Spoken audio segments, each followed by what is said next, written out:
नमस्कार साथियों, मेरे प्रिय विद्यार्थियों, स्वागत है आप सभी का पंकज दुबे साहित्य यूट्यूब चैनल पर। जैसा कि पहले अपने हमने बताया है आपको अगले वीडियो में, अगले कालांश में, कि ये आदिकाल चल रहा है। हिंदी साहित्य के इतिहास में हम आदिकाल को जो है इस समय लेकर के चर्चित हैं और इस पर अध्ययन किया जा रहा है। पूरी कोशिश की जा रही है कि आप हिंदी साहित्य के इतिहास को इस चैनल के माध्यम से समझें, जानें और एक दूसरे को बताएं, ताकि आपको अपने परीक्षा में और साथियों की परीक्षा में काफी मदद मिल सके। मैं आपको बता दूं, आदिकाल जो है ये बोर्ड की परीक्षाओं में तो श्रेयस्कर है, अच्छा है, बेहतर है, लेकिन जो है जो बड़े लड़के हैं जो टेट, सीटेट, टीजीटी, पीजीटी देते हैं, उसमें भी बहुत मददगार साबित होगा। तो 10 मिनट के अंदर में जो है कम समय में अच्छे अंक लाने के लिए यह बहुत ही तत्पर है चैनल आपके साथ। मैं उम्मीद करता हूं कि आपका जो है आपके लिए मेरा यह सहयोग पूरी तरह से रहेगा। बस आपका सहयोग चाहिए कि आप जो है इसके साथ जुड़े रहें।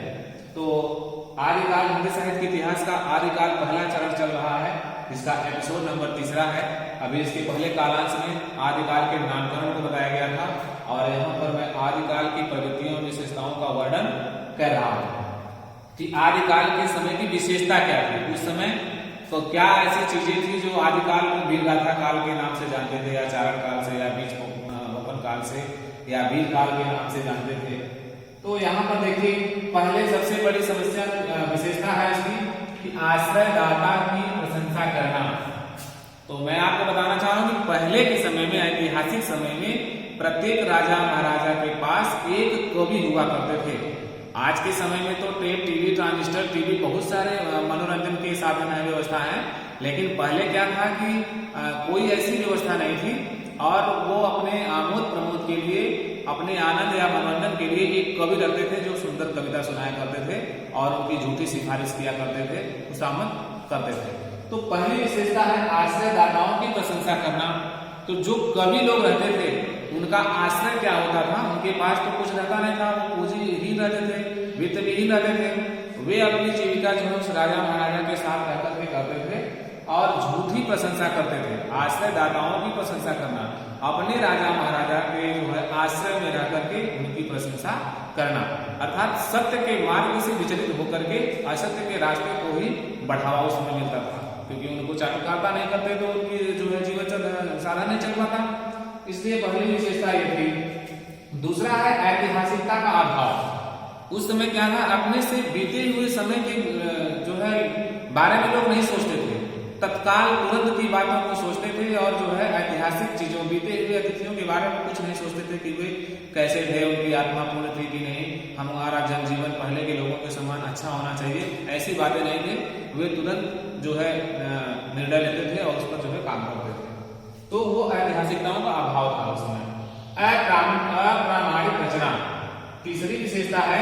उस समय की जो रचना होती थी वह अप्रामाणिक थी, संदिग्ध थी। उस पर जो है कई जो है कवियों का जो है अपना अपना अलग अलग मत था, जिसको हम पूर्ण रूप से प्रमाणिक नहीं मान सकते। इसके आगे है चौथा, युद्धों का सजीव वर्णन। कहने का मतलब उस समय की जो काव्य रचना होती थी उसमें युद्धों का सजीव वर्णन होता था। कारण यह था कि उस समय जो कवि आश्रयदाता के साथ रह करके अपना जीवन निर्वाह करते थे, वे भी अपने राजा के साथ युद्ध में जाते थे। भले से उनको युद्ध में नुकसान हो जाए, लेकिन फिर भी वे अपने मालिक का, अपने राजा का जो है सहयोग करते थे और वहां के जो है तात्कालिक दृश्य का वर्णन करते थे। तो उसको हम कहेंगे युद्धों का सजीव वर्णन करना। इसी के साथ है अगला ये पांचवा, संकुचित राष्ट्रीयता। संकुचित राष्ट्रीयता क्यों है उस समय की विशेषता? क्योंकि उस समय के जो लोग थे वे बहुत ही संकुचित रहते थे, सीमित रहते थे। उनके पड़ोस में, उनके बगल के राज्य में, उनके बगल के जिले में अगर कोई दुश्मन दूर का आकर के चढ़ाई कर देता था तो वे लोग सोचते थे कि हमारे ऊपर तो कोई आपदा विपदा नहीं है, छोड़ो वो उनके ऊपर है, जाने दीजिए। आपको बताऊंगा मैं कि जिस समय शशि वृत्ता विवाह में पृथ्वीराज रासो का वर्णन देखने को मिलता है कि जो है उस समय कोई भी लड़की जो है बड़ी होती थी, उसकी इच्छा के विपरीत जो है कोई भी आदमी आकर के जबरदस्ती युद्ध करके उसकी जो है लड़की को, उसकी पत्नी को दूसरे को छीन कर लेकर चला जाता था। अगर कोई व्यक्ति शादी करके जा रहा है अपनी पत्नी को लेकर के तो वो सुरक्षित नहीं है। उसकी इच्छा के अनुरूप न होकर के विपरीत होकर के दूसरा आदमी चढ़ाई करके उसको लेकर के जाता था। यह उस समय की स्वच्छंदता थी। तो कहने का मतलब लोग जो है बहुत संकुचित थे, दूसरे के विषय में न्याय और अन्याय का जो है पक्ष विपक्ष कोई नहीं रखता था। अगला है वीर काव्य तथा श्रृंगार काव्य की प्रधानता। उस समय क्या था, वीर गाथा काव्य था, वीर काव्य की प्रधानता थी, साथ में श्रृंगार काव्य। अभी देखो वीर काव्य जैसे मान लीजिए यहाँ पर पृथ्वीराज रासो, पृथ्वीराज रासो जो है ये क्या था, वीर काव्य, ठीक है। और यहीं पर जो है बीसर देव रासो जो है, बीसर देव रासो, यह क्या है, यह श्रृंगारिक है। तो वीर गाथा, वीर काव्य और श्रृंगारिक दोनों की प्रधानता थी उस समय। जन जीवन के चित्रण का अभाव। अब उस समय के जो कवि होते थे वे अपने राजा महाराजा की प्रशंसा करने में, दैनिक जीवन में वर्तमान लोगों के बारे में जो है वो अपने आसपास यानी अपने से जो उनके आश्रय होते थे, जहां जिनके जीवन में रहते थे, जिसके अंतर्गत अपना जीवन व्यतीत करते थे, उनका ही चित्रण करते थे। उनको आम आदमी से उनके रहन सहन, उनके जीवन के बारे में वर्णन करने से कोई मतलब नहीं रहता था। ये जो है उस समय का अभाव देखने को मिलता है, कमी मान सकते हैं। अगला है काव्य के दो रूप, प्रबंध काव्य और मुक्तक काव्य। तो कह रहे हैं कि उस समय प्रबंध काव्य और मुक्तक काव्य दो होते हैं। तो प्रबंध काव्य जो है ये पृथ्वीराज रासो जो है इसको आप जो है प्रबंध काव्य में कर सकते हैं, और बीसर देव रासो जो है ये मुक्तक काव्य के रूप में कह सकते हैं। तो ये जो है दो प्रकार के प्रबंध और मुक्तक काव्य इसमें देखने को मिलता है।